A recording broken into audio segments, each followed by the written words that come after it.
Greetings and salutations, everyone. I hope everyone is doing well today. Today I had a very nice conversation with Mr. Baker, or Coonbo, as you guys know him as. We are really trying to get each other's schedules down so we can do the, have kind of, not really an interview, but just have a kind of a talk session, where he can share some of his vast knowledge of cryptids with us. Looking forward to that. I know it's going to be very soon. So, and as you know, I really admire Coonbo. I think what he's done for our community is top notch. If you ask me, I think he is one of the best cryptozoologists out there. That's my opinion, but anyway. Today I have some really good Dogman encounters that I'd like to share with you. Yesterday's upload was really well received. The Adirondack Sasquatch encounters. And I really like doing uploads about where I live, because it really just has a great place in my heart for me. And it really shows that not only am I a narrator, but it's in my blood. You know, I love doing the research. I love, just doing. And anyway, now I'm just spewing. But let's get on with the upload. As you know, I rely on my Patreon, my PayPal, and my merch to help the channel to continue to grow and go. Those links are in the description below. Also, Dogman, Frightening Encounters Volume 1, 2, and 3, the audiobook version, written by Tom Lyons, narrated and produced by me, Jeffrey Nadolny, is available on Audible, Amazon, and iTunes. The links to those books are in the description as well. Now, I've taken enough of your time. Let's get on with today's upload. Shall we? Today's first encounter. The encounter I'm about to tell you happened when I was 15 years old. It was shocking and so terrifying that it changed my life forever. And the memory of it still lives with me as if it happened just yesterday. It was the third week of August 1985. School would be starting soon, and I was training for the 10K race that would be held every year for the festival in town.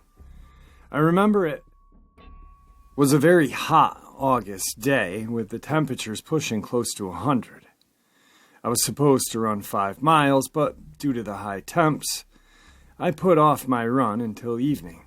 Running at night wasn't a big deal to me. I grew up on a farm in the country and was not afraid of the dark. Often during my childhood, I ran around at night, racing through the cornfields, playing hide and seek, you name it. I was outside no matter the hour. So the concept of going for a long run down the country road in the dark was not something I was too fearful of.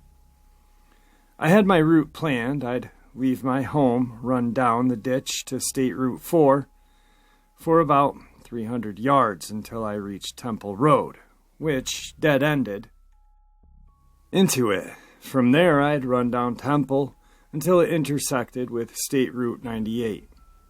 This was a halfway mark, so from there the plan was to turn around and just come back. Night came. It was around 10 o'clock, and I headed out. There was enough moonlight to see, but it definitely wasn't a full moon. I got halfway mark at State Route 98, turned around, and started to head back. There wasn't much along Temple Road, just cornfields on one side and soybeans on the other, with a small pocket of trees dotting the landscape. And only a couple of farm homes along that stretch of road back then. I was more than halfway done with my run, and it was going great. I was closing in on the crossroad, which meant I was about a mile out of Route 4. On my left, there was a pocket of trees, then the crossroad, which was flickering road, and on the other side of that, a cornfield that stretched a mile all the way to Route 4. On my right, just after the crossroad, was a field of soybeans, which too stretched to a mile. It was at the wooded area when I sensed something was wrong. I don't know how to say it, but I just felt like something was off. It was enough of a feeling that I stopped running. The warm evening air felt a bit cool against my hot skin. And as I stood taking deep breaths and looking around, I couldn't shake the feeling that I was not alone. Movement suddenly came from the cornfield near the crossroad. I snapped my head in the direction of the sound and looked, but with the corn standing about 6 feet tall, I couldn't see anyone or anything. More sounds of movement came. This time I saw the corn moving, and I could tell by how many stalks were being disturbed that whatever it was big. This instantly jolted me with fear, but only because I wasn't expecting to hear something while on my run. My first instinct was to assume it was a deer, and why? Because we had a huge deer population in Ohio, and I couldn't imagine it to be anything else. I pushed aside my initial fear and began to run again. Whatever was in the corn also began to run. What was odd was whatever was there was not running towards me, but running with me, like through the corn and keeping pace with me. When I say pace, I meant it was running at my exact pace. I looked over at the corn and saw that whatever was running alongside of me was about 4 rows in from the edge of the field, making it impossible to see what it could be. I stopped running again, turned and looked, hoping to catch a glimpse, but only grew more fearful as it too stopped the very second I did. I strained to see what it could be, but it was not moving an inch and was quiet. I knew then that this was not usual behavior for a deer. The air around me was still, not a breeze of any kind, but the feeling was thick with the sense of dread. In the back of my mind, I knew deer didn't act like this, but I assumed it was a deer, although a very odd one, because what else could it be? Hoping to spook it, I hollered out, but nothing happened. Not really sure of what to do, I took off running again, and sure enough, it also did. Freaked out that it was pacing me, I stopped, and it stopped. I was beyond concerned. I was terrified. My adrenaline was pumping, and my mind was spinning about what it could be. By the amount of corn I saw in the movement when it was pacing me, it had to be bigger than a dog or a coyote. And I knew there were no bears in this part of Ohio. As I went through the list of animals large enough to make such a disturbance in the corn, only to come up with nothing, I began to tremble. My heart pounded, and the intense dread I felt was enough to make anyone go crazy. I was alone, engulfed by the dark of the night, and something large was in the cornfield. I didn't know what it was or what was going on, but I did know that I wanted to get as far away from it as I could. I knew that I had 3/4 of a mile to go until Route 4, and then a few hundred yards to my house beyond that. I didn't know what else to do except keep running, but if I did, whatever it was would keep pace with me. This meant I needed to change it up. I needed not just to run, I needed to run as fast as I could. I had to give it all I had. I was confident in my abilities, as I was a good runner and pretty fast. As I inhaled several deep breaths, I decided a plan to sprint about 300 to 400 yards, enough, I thought, to outpace and eventually put some distance between myself and whatever the hell was in the corn, still being eerily still and quiet. I figured there was no way this thing could see me because I couldn't see it.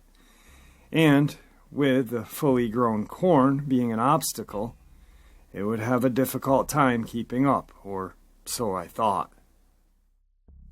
I began a countdown in my head. As I ticked down, I readied myself for what felt at the moment like the run of my life. I bent slightly at the hip, leaned in, and tensed my body. Ready, set, go, I took off like I was being shot from a cannon.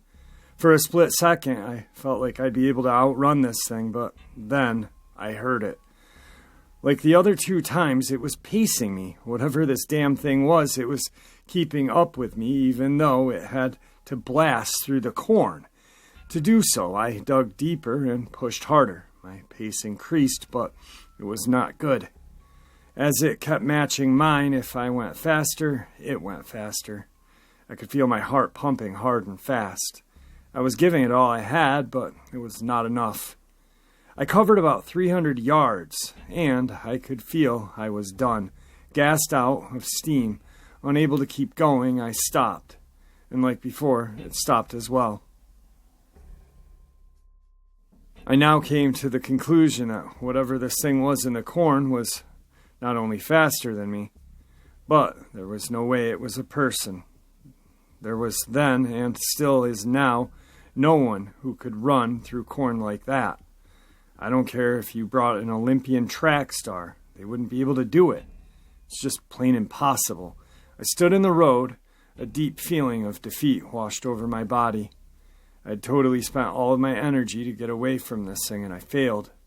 I took my eyes off the corn and stared down the long stretch of road that I still needed to cover. I was scared, alone, and still had a good half-mile to go in order to reach Route 4. The only thing close to me was an old abandoned farmhouse about 100 yards down the road and to my right. I recalled there had been an old tree in the front yard and quickly adjusted my plan. What I'd do now was carefully make my way there, climb it to the top, and wait until morning. Armed with this new plan, I made my way slowly towards the tree. With every step I took, this thing moved as well. I made it to the tree, and the second I looked at it, my heart sank, as there was nothing to grab hold of. As the tree had been dehorned, I couldn't climb it. It was impossible, and once more I felt defeated. As I stood staring at the tree, a terrifying realization came over me. Even if I made it the next half a mile, I'd have to turn left and possibly cross paths with whatever it was. I imagined making the turn, and it, whatever it was, would come out and get me. I immediately pushed the fear out of my mind and focused what to do next. I wasn't done yet. I wasn't going to give up. I needed to keep going, but going left was not an option. I decided I needed to go right, and then it hit me. My good friend lived right off of Route 4, but in the opposite direction, which meant all I needed to do was make it to Route 4, turn right, and race down about 150 yards. I thought about making a run for his house across the soybeans, but was quickly dismissed, as I feared I'd get tangled up in the soybean plants. No, I needed to keep pressing down Temple Road. But this time I'd go slow to conserve my energy for what I hoped would be my grand finale, a 150-yard sprint to my buddy's house. Not wasting another second in thought, I pivoted and began my long march toward the intersection of Route 4. Each step I took was matched by the thing in the corn. In my mind, a flurry of questions were flying around. Is this thing baiting me? Is it stalking me? Is it just messing with me?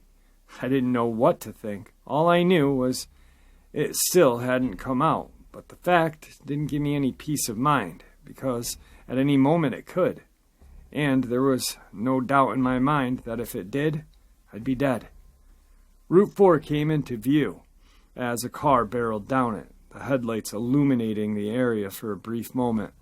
I readied myself for what I knew to be the run of life. A few questions entered my already troubled mind. Would I look over my shoulders and see it? Did I want to look over my shoulders? Would it give chase? What was it? If I looked back, would doing so slow me down? Or would looking back and seeing something awful scare me to the point that I'd freeze? In a snap decision, I decided when I took off, I wouldn't look back.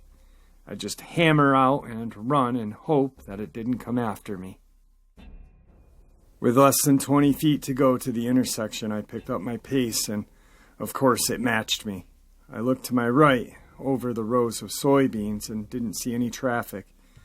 I craned my head to the left and saw glowing lights shining over the tops of the corn. A car was coming, and it poised me with another issue. Do I stop and wait, or do I just make my move? I threw all caution to the wind and took off at full speed, like I was coming out of a starting block for a 100-meter dash. I cleared where the corn ended on my left, which allowed me to see Route 4 clearly. Down the road, I spotted a truck far enough away for me to safely cross. I had sworn that I wouldn't look back, but I couldn't resist. I craned my head over my shoulder, and right at that moment, I saw something exit the corn and stop. I couldn't recall how long I looked at it, but it was long enough to get a good look. And all I can say is the first thing that came to mind was the Egyptian god of Anubis. I had no other frame of reference back then, nor was I aware of Dogman, much less Bigfoot. All I knew was it walked out upright on two legs and stood about 6 to 7 feet tall. I could judge its height because its head was taller than the corn. It was a well-defined canine head, dark hair, and was built similar to a greyhound, lean and muscular. It stood with its body posture like it was in a stance, and its shoulders rolled forward. At the time, it reminded me of how linebackers stand, ready for a ball to be snapped. It turned its head and looked at me. By its stance and long arms positioned out in front, I presumed it was readying itself to pursue me. I faced forward and gave it all I had. I cleared the 100 yards with ease, cut across 1 yard, and came up on the boundary of my buddy's backyard. In front of me was a chain-link fence, and I prayed the gate was open. But as I drew closer, I saw it was closed and most likely locked. I decided in that instant I would jump the fence. Now, the fence wasn't that tall, but it was tall enough for me not to be able to hurdle it. I reached it, grabbed hold of the top, which was exposed and jagged metal, and threw myself over. As I jumped over, a sharp edge of the fence gouged my side, but I didn't let it slow me down. I landed on the other side and could see the swimming pool in front of me. I made a split-second decision and dove in, not thinking that it was the shallow end. I hit my chest at the bottom and slid down to the deep end, which was about 10 feet. I rolled on my back, exhaled all of my air, pinched my nose, and looked up. I lie there, my body screaming in pain as my eyes darted around looking for it to walk up and stare down at me in the pool. What must have been 30 seconds went by.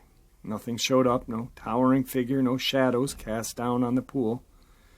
Had I made it? Did it not follow me?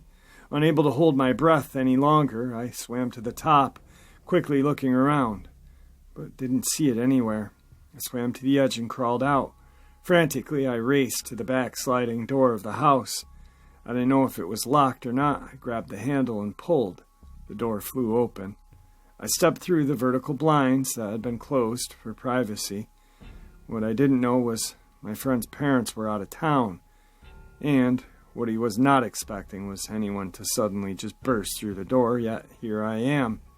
My buddy jumped from his chair when I entered the living room. He wasn't just shocked to see me, he was also a bit embarrassed. He'd been watching the Playboy channel. He peppered me with a bunch of questions, of which I answered as best as I could between heavy breaths. I finally regained my composure and told him what had happened and what I had seen. At first, he doubted me, assuming it was just a deer. I wouldn't waver. I knew what I had seen. I knew what had happened. Eventually, he came around, and when he did, he too was scared. After agreeing for me to stay the night, we locked all the doors and turned the lights out. The rest of the night was spent walking around his house and looking out the windows, half expecting to see this thing lurking outside of the house. The next morning came, and with it brought the sense of calm and relief. I had survived whatever it was that I had seen. and couldn't be any happier. My buddy took me home, and I immediately told my dad what had happened. I didn't know what to expect from him, but he quickly dismissed my story. He told me that because I had gotten spooked, my mind played tricks on me. Like I did with my buddy, I stood my ground and told him I knew what I had saw, and had not imagined it. What's interesting, though, about my dad is that after my encounter, he never went outside at night without tucking his .38 in the back of his pants. That told me all I needed to know. He did believe me, but by admitting it, he probably thought it would have scared me even more. I chalked it up as a dismissal, as his way of protecting me. A bunch of time has now separated me from that night, but the fear still remains in many ways. I never run that stretch of road since, even during the day. I also never ran at night anywhere. I still live in the area, and no matter when I venture out at night, I usually have a weapon with me, and I'm always on high alert. Now, years later, I've become aware of the term Dogman, and upon doing some research, I have no doubt that what I encountered that night was definitely a Dogman. I'm not afraid to tell anyone about what happened to me that night. I know what happened, and I know what I saw. My openness has no doubt resulted in some eye-rolling or people thinking I imagined it, but I've met others who believe. These believers have showered me with theories about that night. Some say the Dogman has traits of canine, those being that they run and hunt in packs. They pointed out that maybe the one that paced me was simply driving me to others that were waiting.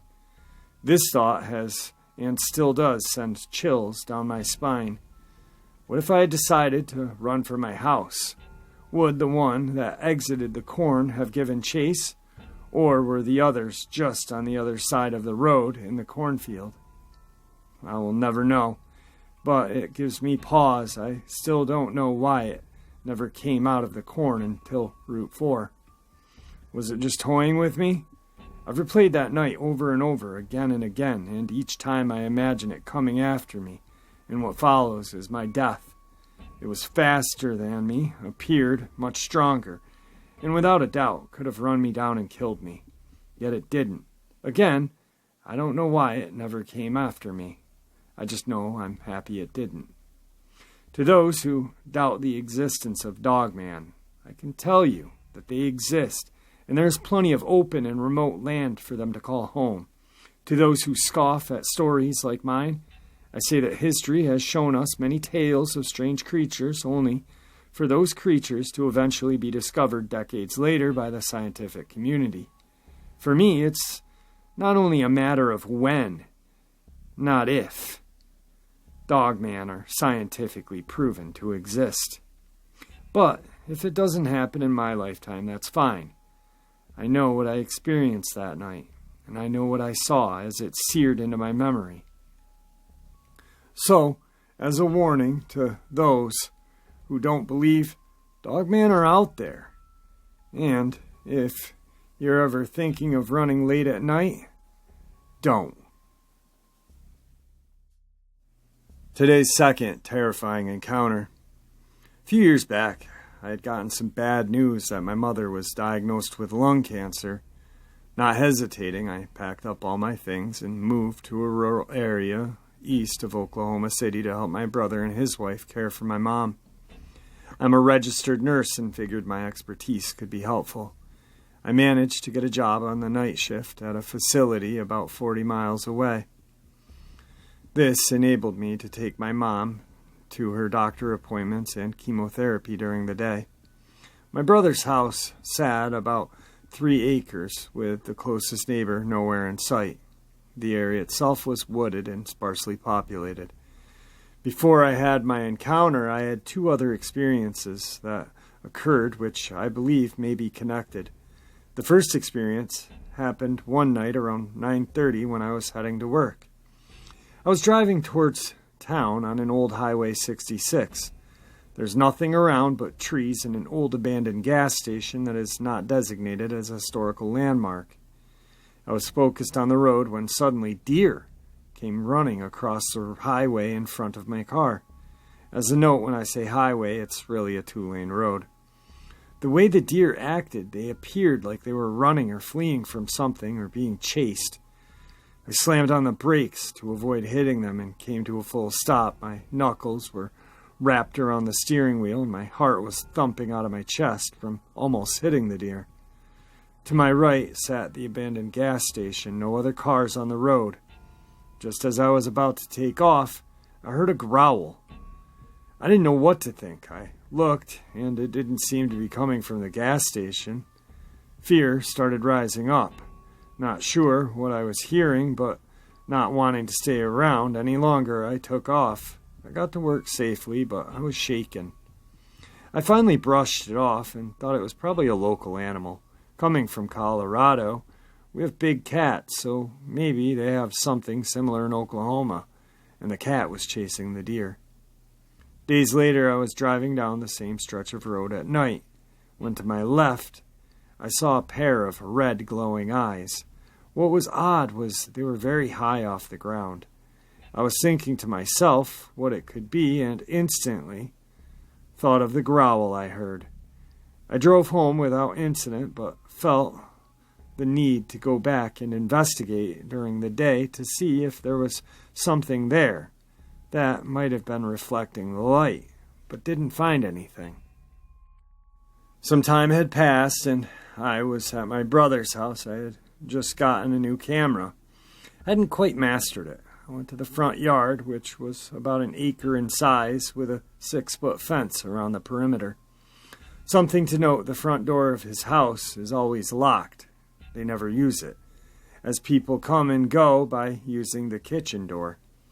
I was in the front yard with my dog. There was a supermoon that night, so I was excited about the photographs I could get with my new camera. As I was snapping photos of the moon, I got a bad feeling.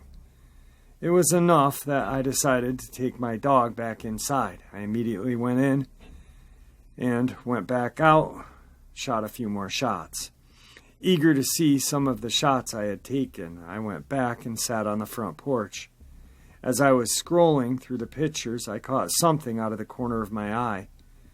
I looked out, and to my shock, I saw a huge dog-like creature. It was on all fours, sniffing the ground.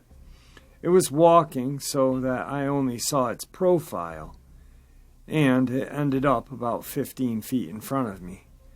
I can't tell you how terrified I was. Here I was, the glow of my camera display screen shining on me, and there in front of me, this huge creature covered in matted gray hair. It turned its head away from me and towards the moon, which was low on the horizon. The creature on all fours was over 4 feet tall, and it stretched from snout to tail about 6 feet. Its hind legs were huge, and its front legs or arms were covered in thick hair. The back was haunched. It reminded me of a hyena, but around its neck it resembled a lion's mane, as the hair there was thick. When it turned its head forward again, I could see a long snout and pointed ears. What was so shocking was how quiet this large creature moved. It also glided in a way. It took a moment, but as soon as the odor of wet dog washed over me, sitting there frozen in fear, I had no place to go. I had my camera in hands, yet no power or courage to raise it. If I had, the flash would have gone off and exposed me. Fearing for my life, I kept perfectly still. I wanted to run, I wanted to scream, but I just knew that if I did anything, I'd be risking my life. The creature lowered its head again and began sniffing the ground. It made some unusual sounds like grunting and movements that made it seem unnatural. It moved forward stealthily until it disappeared around the side of the house. I wanted to go inside, but the door behind me was locked, and the kitchen door was in the same direction the creature had gone. With no exit strategy, I went and hid behind a bench on the porch and prayed the creature would not return. As I sat trembling from my encounter, I began to wonder what I had just seen. Was it a dog? If it was the largest and most powerful thing I'd ever seen in my life. The only word that popped in my head was werewolf, because that was exactly what it looked like. I questioned how it didn't know I was there. It didn't make any sense that it hadn't seen me, much less smelled me. I know that dogs have a good sense of smell. Was it stalking something else? There were so many questions and no answers. 20 minutes or so went by, and I found the courage to head back inside. I carefully rounded the corner but saw nothing. Back inside, I locked the house down and went to bed, although I did not sleep well. The next day, I mentioned what I had seen to my brother. He didn't laugh it off.